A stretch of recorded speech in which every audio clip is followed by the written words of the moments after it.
Bismillahirrahmanirrahim.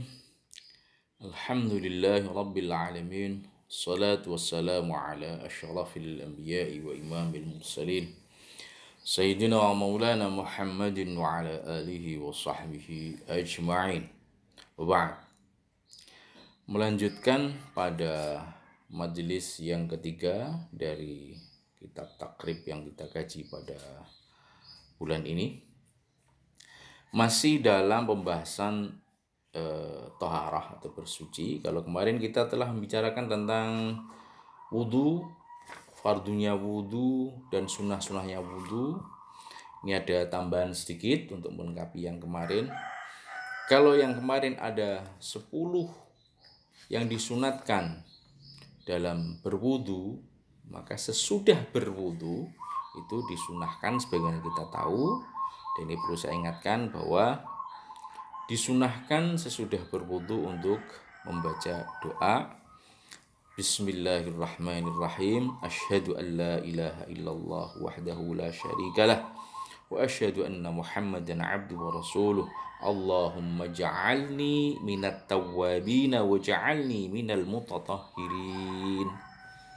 Cukup itu, atau ditambahi subhanakallahumma bihamdik asyhadu an la ilaha illa anta astaghfiruka wa atubu ilaik. Itu kesunahan, karena itu sunnah Rasul yang sesudah berwudu. Kita lanjutkan. Faslun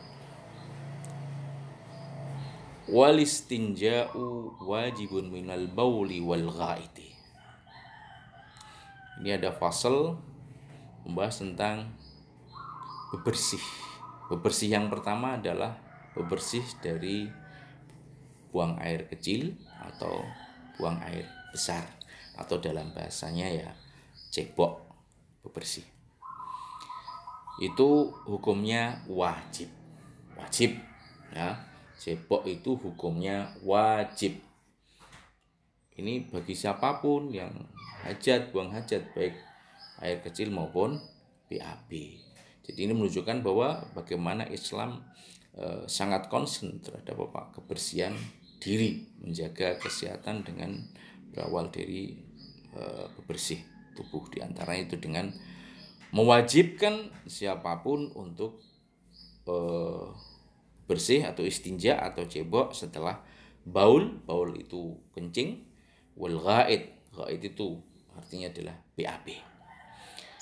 Bagaimana caranya? Wal afdalu ayyastanziya bil ahjari thumma yutbi'aha bil ma'. Ini ada yang paling ideal, paling utama, karena ini konteksnya yang standar pada masa lalu dan berlangsung sampai sekarang, tapi bahannya bisa diganti. Yang pertama yaitu bebersih kalau dari ghaid, dari apa, atau maupun dari baul, buang air besar, buang kecil, yaitu caranya 2 proses. Yang paling utama itu proses pembersihan secara fisiknya dulu supaya ainnya kotorannya itu tidak nampak, tidak kelihatan lagi, namanya sudah dibersihkan secara aini. Jadi kalau dulu menggunakan batu terlebih dahulu atau sesuatu yang keras atau sesuatu yang membersihkan yang kering. Nah, yang kedua terus dilanjutkan dengan air, itu yang paling ideal. Jadi kalau sekarang karena masa kita ke dalam WC bawa batu, nanti kan WC ini wapek watu kotor semua nanti itu malah. Jadi caranya gimana? Pakai tisu WC ya. Jadi tisu toilet itu memang fungsinya untuk membersihkan terlebih dahulu supaya bersih. Tinggal namanya itu sudah suci sebetulnya. Kalau sudah bersih, nggak ada kelihatan bekas-bekasnya, nggak kelihatan, itu namanya sudah suci. Setelah itu baru dilanjutkan dengan air yang paling afdol. Summa yutma bilma. Jadi setelah bersih dengan tisu, kalau batu disunahkan 3 kali, dibersihkan 3 kali atau sampai bersih ya, bekasnya nggak ada, baru mengikutinya dengan air. Wa yajuzu ayyaqtasira 'alal ma'i aw 'ala 3 ahjarin, dengan catatan yang bihinnal mahalla. Boleh salah satu ngambil, boleh. Yaitu apa? Dengan air tok atau dengan hajar tok. Hajar itu batu yang keras, yaitu dengan tisu saja boleh. Ya. Dengan air tok seperti umumnya kita, kalau yang di desa-desa itu nggak ada tisunya kan langsung bersihkan aja dengan air, atau dengan tisu saja, atau dengan hajar. Kalau dalam kitab baca dengan hajar itu yang keras yang membersihkan. Nah, kalau kita ya dengan tisu WC itu yang mohon maaf yang agak tebel, beda dengan tisu meja, tisu makan, ya. Dan tisu WC itu beda dengan tisu meja tentunya. Ada apa klasifikasinya tersendiri. Dengan catatan ala salasati ahjarin, 3 batu atau 3 tisu, jadi 3 kali pembersihan prosesnya, dengan catatan yangki bihinnal mahalla, yaitu apa? Nah, ini kan lihat kondisional. Kalau ya nyun sewu, mohon maaf kalau kotorannya itu yang kotoran yang standar. Standar itu yang tidak mencret, yaitu mungkin sekali sudah bisa bersih, dilengkapi 2-3 kali. Tapi kalau non sewu, mohon maaf kalau mencret ya sampai sebersihnya, bisa lebih dari 3. Itu yang penting adalah yangki bihinal ma. Jadi ini berarti apa? Jadi kita menyimpulkan bahwa tujuannya adalah kebersihan. Adapun 1 sudah cukup bersih, sudah cukup sebetulnya. Kalau sampai 3 itu disunahkan melengkapi. Tapi kalau 3 belum bersih, 3 kali tisu belum bersih, ya sampai 4, sampai 5 dan seterusnya sampai benar-benar bersih kalau hanya menggunakan tisu saja. Ini sangat penting sampaikan karena sering setiap kali saya ketika memberikan bimbingan manasik untuk umroh maupun haji itu pasti ditanyakan. Karena apa? Kalau nanti kondisi harus bersuci atau beristinja atau membersihkan kotoran itu hanya dengan tisu, itu biasanya kalau orang Indonesia itu agak ragu, pasti tanya, terus gimana itu Pak? Gimana itu Pak Yai? Gimana itu Pak Ustadz caranya? Nah, kalau di pesawat karena memang yang disediakan itu hanya tisu, air yang ada di kabin yang di WC pesawat, toilet pesawat itu tidak untuk cebok, itu untuk cuci tangan, maka pakainya harus pakai tisu dan itu sudah cukup, tidak usah ragu asal memang bekas-bekas najis itu sudah hilang. Tapi kalau harus meringkas faida aradal ikhtisara hadihima fal ma'u afdal. Nah, kalau kondisi normal di rumah kayak begini, mungkin kalau tisu apalagi sekarang agak langka katanya untuk bahan-bahan buat masker. Jadi untuk ngeringkes saja, maksudnya milih salah satu. Kalau standar seperti kita di rumah kayak begini ya, yang lebih utama menggunakan air. Apalagi kita di Indonesia ini air melimpah dan tidak akan kekurangan air insya Allah. Jadi air yang lebih baik dan itu lebih bersih. Inilah secara prinsip hukum dari bersuci atau cebok dari buang air kecil maupun buang air besar. Wayajtanibu, sekarang kesunahan yang berkaitan dengan etika buang air besar.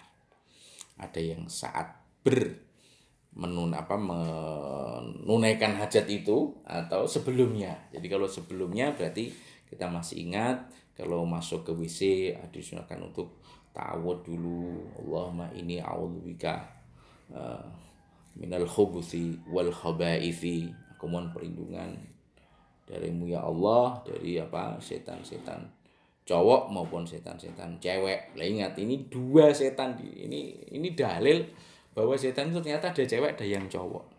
Nah, Allahumma inni a'udzubika minal khubuthi wal khabaithi. Kalau khubus itu jamak dari khabith, setan-setan cowok. Hati-hati ini.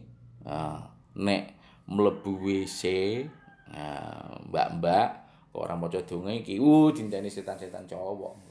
Dan nek sing setan cewek khabaith itu jamak dari khabithat. Nah, setan-setan cewek iki mas-mas ya kok tunggoni karo setan cewek. Kepengen roh. Tapi saiki hati-hati, zaman modern konon setan itu lebih manusia lebih bahaya dari setan. Loh, pengen bukti? Banyak itu. Sering kita mendengar berita-berita bahwa di dalam terutama yang toilet-toilet umum itu konon katanya ada dipasang secara rahasia itu kamera itu lebih dari sekedar setan cowok maupun setan cewek. Lah nek setan cowok ya iku iso masang apa nek setan cowok sing dari jenis manusia iso masang kamera barang niku hati-hati. Itu jenenge hidden kamera. Oh, sing modele ono sing apa kayak pulpen. Ada yang modelnya kayak centelan baju. Nah itulah. Nah, ini hati-hati. Jadi disunahkan audzubika minal khubuthi wal khabaithi. Itu sebelumnya. Tapi saat berhajat itu ada beberapa hal yang harus kita perhatikan. Wa yajtanibu istiqbalal qiblati wastidbaraha fis sahra. Ya, wa yastanibul baula wal ghaita fil ma'ir raqidi. Itu yang pertama adalah yajtanibu, itu diperintahkan seorang yang buang hajat itu yang pertama tidak diperbolehkan menghadap kiblat atau membelakangi. Ya, mengkuri itu apa? Membelakangi kiblat dengan catatan fis sahra, yaitu di tempat terbuka. Tempat terbuka itu apa? Kalau sahra itu makna aslinya di padang pasir. Jadi dulu sebelum ada WC itu orang-orang Arab itu kalau buang air itu yang jalan jauh terus masuk ke padang pasir itu yang tempat terbuka. Kan pasir kan ada yang gundukan, ada yang agak ledok. Nah, yang ledok ini bahasa Arab namanya ghaid. Ghaid itu tempatnya, tapi kemudian dikatakan itu perbuatannya, amalnya namanya ghaid.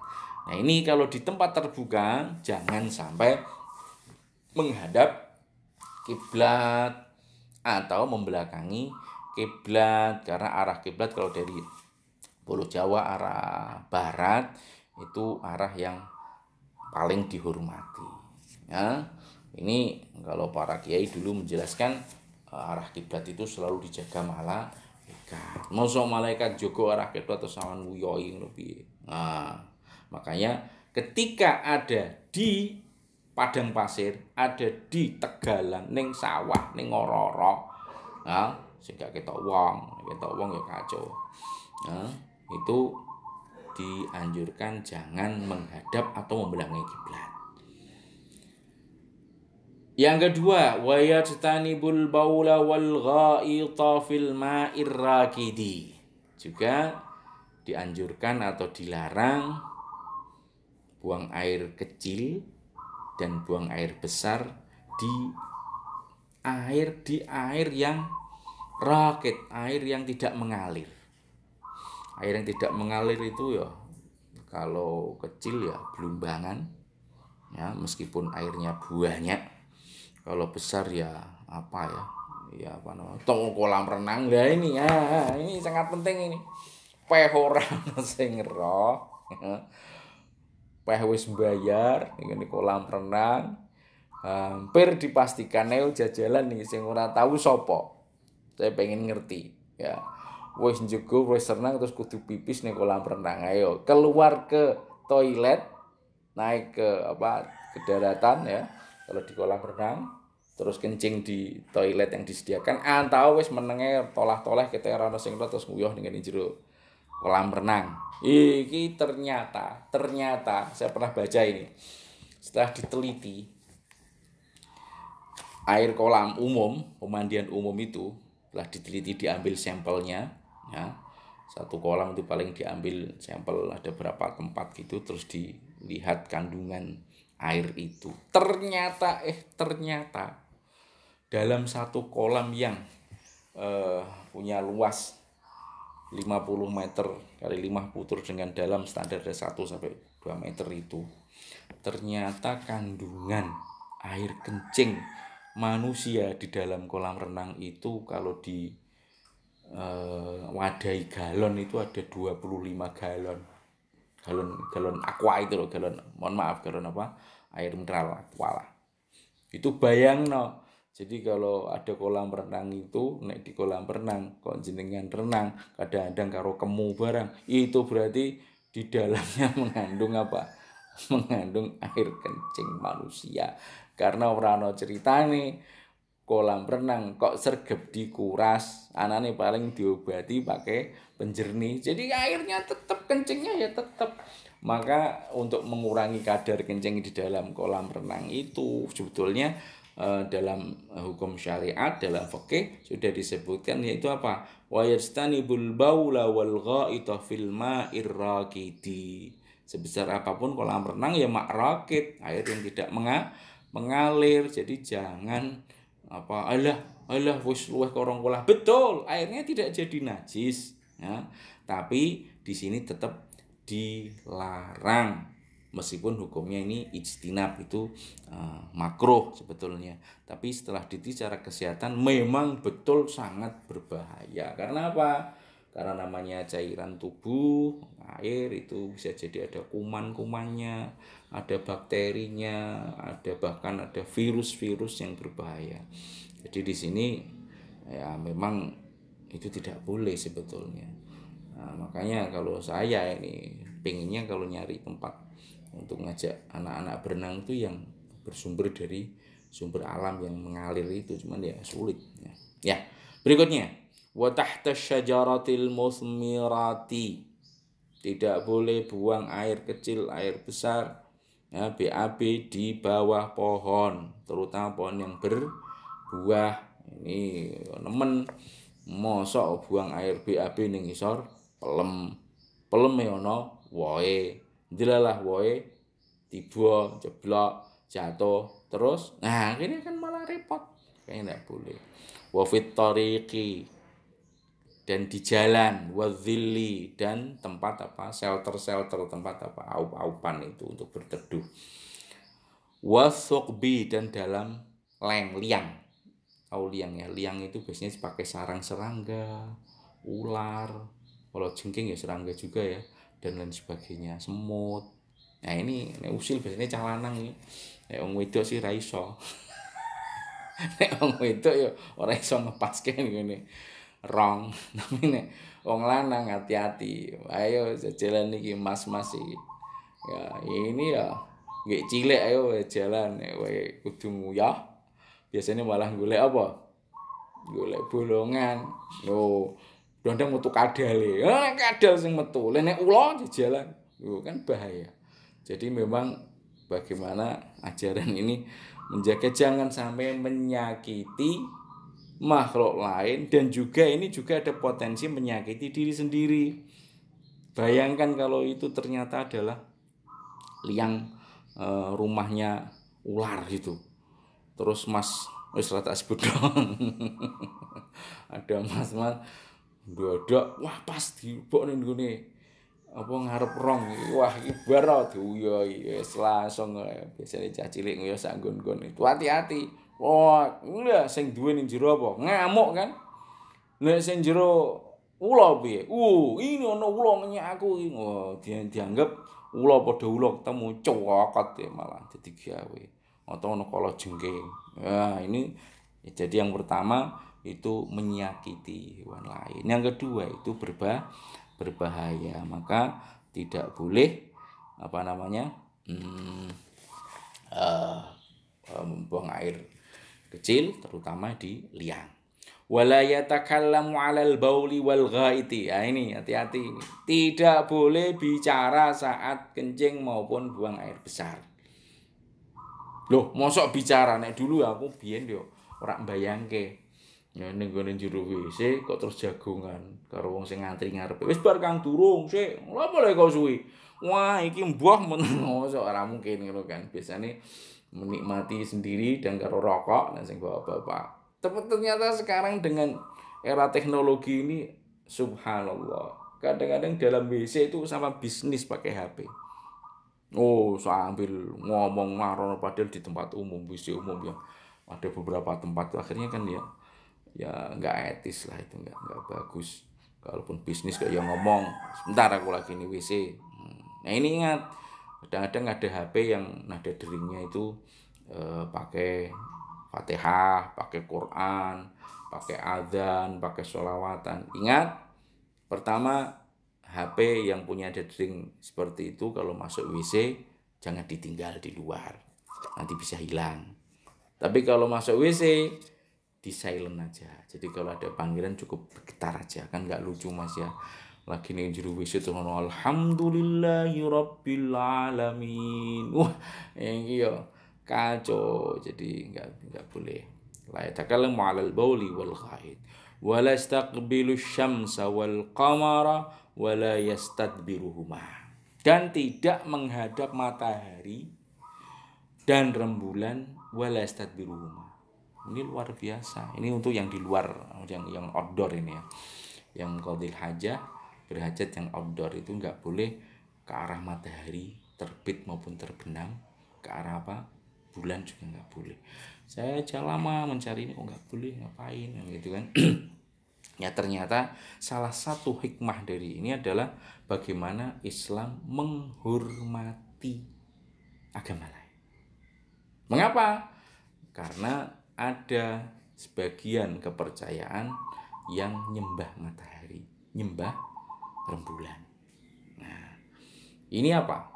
Ini kita bisa mengembangkan ini, jangan sampai kita melecehkan sesuatu yang dihormati oleh orang lain meskipun kita tidak ada tuntut menghormatinya. Wah, Islam wis rumangsa wis agama yang dinul haq, rumangsa yang paling benar, terus melecehkan tempat ibadah agama lain. Saudara-saudara kita yang Nasrani, jarak wae malam minggu besok tinggo iku malah dikotori. Enggak boleh itu. Dulu Rasulullah melarang. Nah, melarang untuk apa? Menghadap matahari aja tidak boleh. Karena apa? Karena sebagian orang waktu itu ada yang menyembah matahari. Itu yang pertama. Yang kedua, memang ini salah satu bentuk penghormatan kita. Penghormatan dalam artian apa? Kita mensyukuri nikmat Allah berupa apa? Matahari. Karena dengan energi matahari yang tiap hari, tiap saat terpancar ke bumi ini, maka ada kehidupan. Ada metamorfosis apa namanya? Yang diproses di tumbuh-tumbuhan itu, apa namanya itu, masak fotosintesis. Nah, itu yang ada di itu kan dengan matahari. Masa kita nguyah terus madhep srengenge koyo nantang matahari. Apalagi kalau ada yang menyembah dewa matahari terus sampean esuk-esuk juarak nguyah madhep ngetan tanggane termasuk punya kepercayaan seperti itulah, jadi tersinggung, ada pelecehan dan sebagainya. Jadi ini hikmah ini sangat luas sekali. Wala yastadbiruhuma, dan tidak boleh membelakanginya. Jadi arah yang dijauhi, arah kiblat, dan juga baik menghadap maupun mungkur atau membelakangi juga arah matahari dan rembulan. Inilah hal-hal yang berkaitan dengan al-baul wal ghaid, ya, hal yang disunahkan dan hal yang harus dijauhi. Setelah selesai, maka disunahkan setelah keluar dari WC dengan baca doa alhamdulillahilladzi azhaba 'anil adza wa 'afani. Alhamdulillah, segala puji bagi Allah yang telah menghilangkan dariku al-adza. Al-adza adalah kotoran-kotoran. Wa 'afani, dan menjadikan diriku sehat. Ini doa diajarkan oleh Rasulullah lebih dari 15 abad yang lalu. Sebelum ada penelitian, mohon maaf, bahwa yang dibuang oleh manusia itu adalah bakteri-bakteri, racun-racun yang berbahaya. Jadi kalau kita masih bisa buang air kecil, air besar, ya, secara normal, secara baik, lancar, itu harus kita syukuri. Makanya kita mengucap alhamdulillahilladzi azhaba annal adza boleh, anil adza juga boleh, wa'afani. Inilah hal-hal yang berkaitan dengan istinja, terus buang air kecil dan buang air besar. Ini berkaitan dengan wudu tentu. Nah, oleh karena itu maka mu'alif selanjutnya membahas tentang faslun walladzi yanqudul wudu'a sittatu asya'. Ini satu fasal menjelaskan alladzi yanqudul wudu, hal-hal yang membatalkan wudu. Jadi wudu yang jadi wudu batal apa? Ada 6, sittatu asya'a.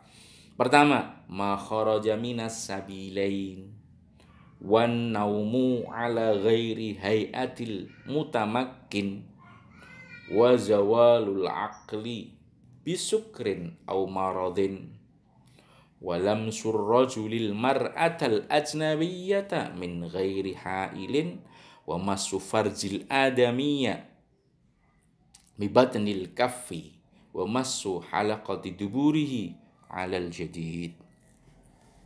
Ini adalah pasal tentang hal-hal yang membatalkan wudu. Apa saja? Ada 6. Ini alamat dari Imam Syafi'i. Pertama, ma kharaja minas sabilain.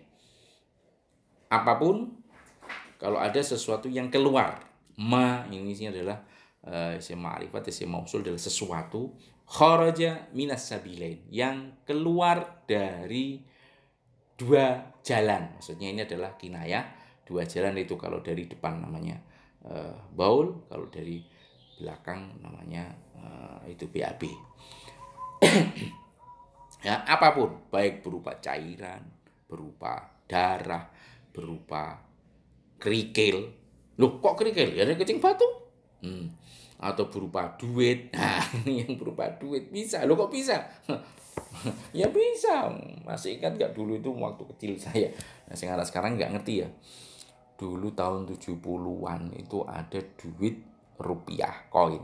Itu 10 rupiah.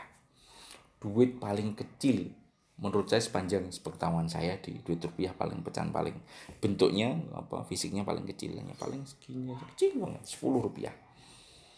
Itu kadang-kadang anak kecil itu bawanya dimasukkan dalam mulut, di mut ya, dalam mulut. Itu kalau terus nyimpen duit ning jero jangkem, dijak ngomong klolot langsung masuk, itu lolos biasa.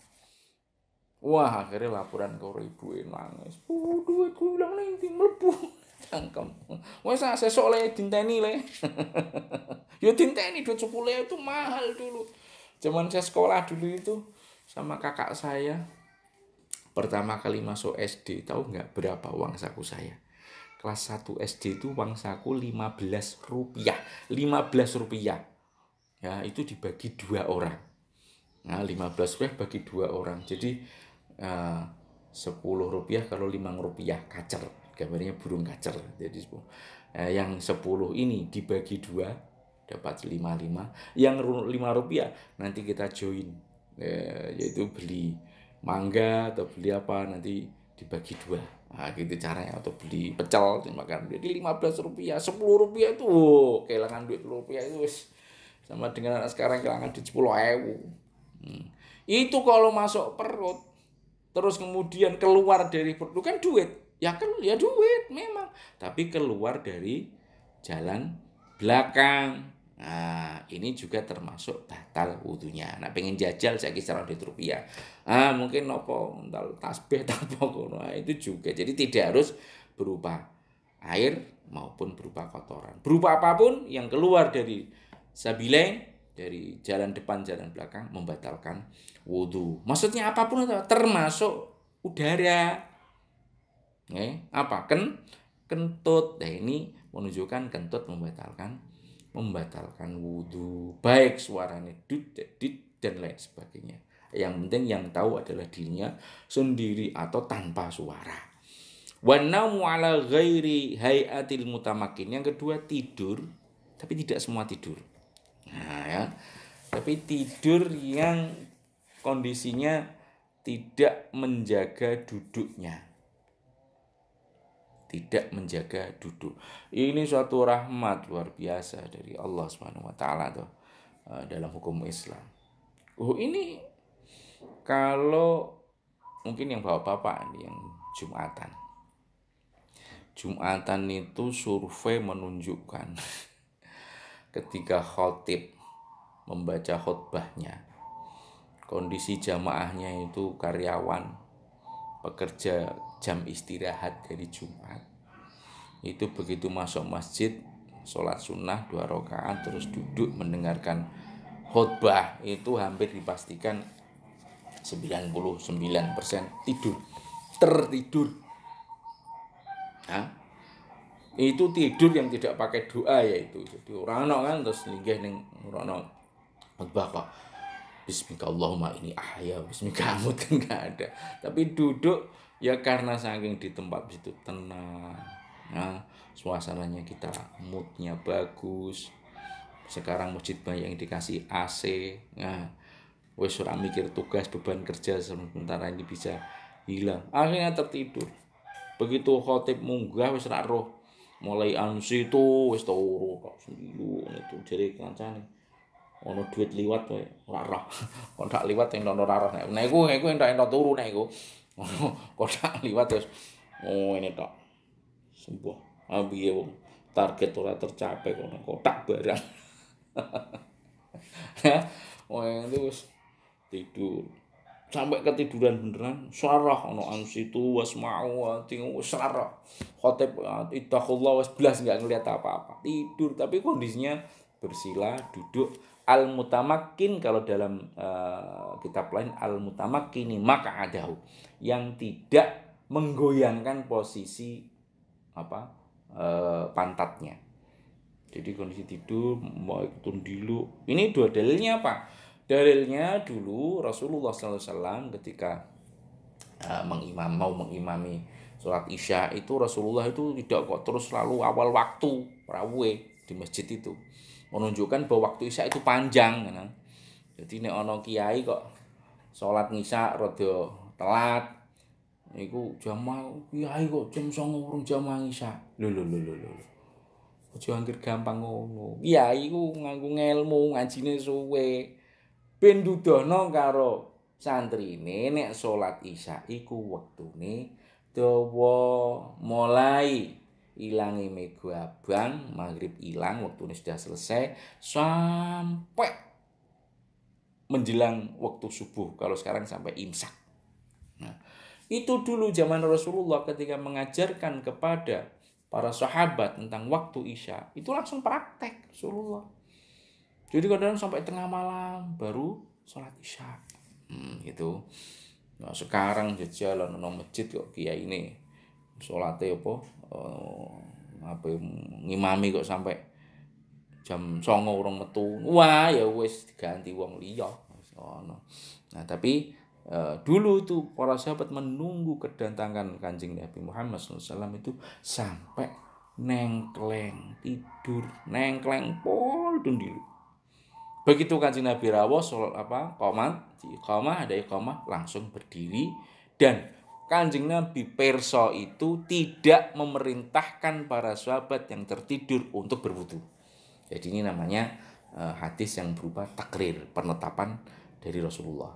Kalau seandainya tidur pada posisi duduk seperti itu, kok membatalkan wudhu, pasti Kanjeng Nabi akan memerintahkan, wudhu sih. Nah, gitu.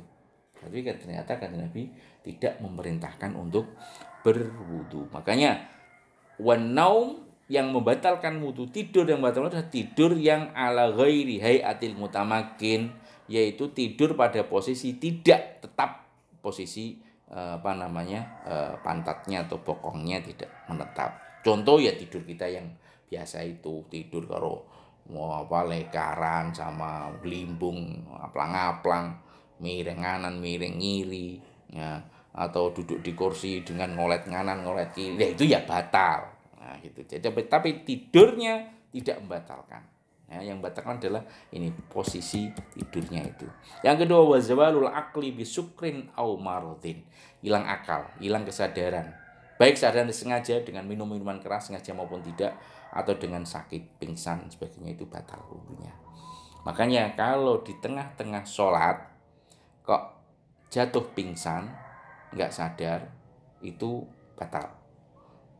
Batal apa? Sholatnya otomatis karena wudunya batal. Nah itu habis wudhu terus minum muskir atau yang memabukkan terus dia mabuk hilang kesadaran batal wudhunya. Berikutnya walam surrajulil mar'atal ajnabiyata min ghairi hailin. Laki-laki perempuan yang ajnabiyah ya tidak mahram. Tidak mahram itu termasuk apa? Istri, suami istri. Bersentuhan kulit sama kulit.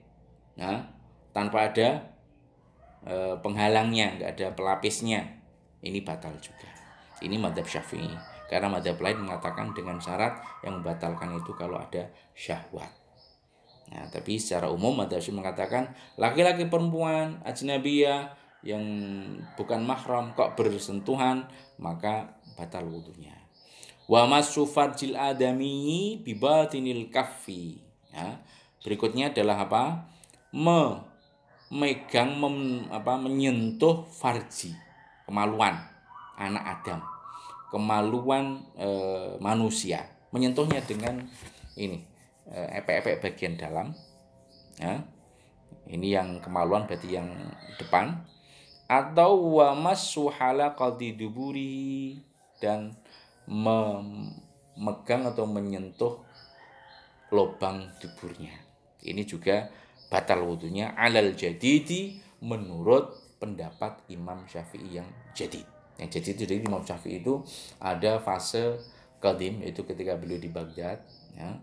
Dia punya kaul-kaul, punya pendapat-pendapat. Kemudian beliau pindah di Mesir, ada pendapat yang berbeda dengan pendapat yang dulu, namanya pendapat yang jadid namanya. Jadi kalau belajar usul fikih, belajar tarikh tasyri', sejarah syariat, kita akan tahu itu, ya. Jadi itulah 6 hal yang membatalkan wudu. Jadi kita sudah ngerti fardunya wudu, kesunahannya wudu, juga tentang cebok, istinja, dan juga hal-hal yang membatalkan wudu. Inilah untuk bagian ketiga ini, semoga ada manfaatnya dan kita sudah bisa semakin ngerti, semakin ngeh akan ibadah kita, terutama dalam wudu. Semoga ada manfaatnya. Allahul muwaffiq ila aqwamit thoriq. Assalamualaikum warahmatullahi wabarakatuh.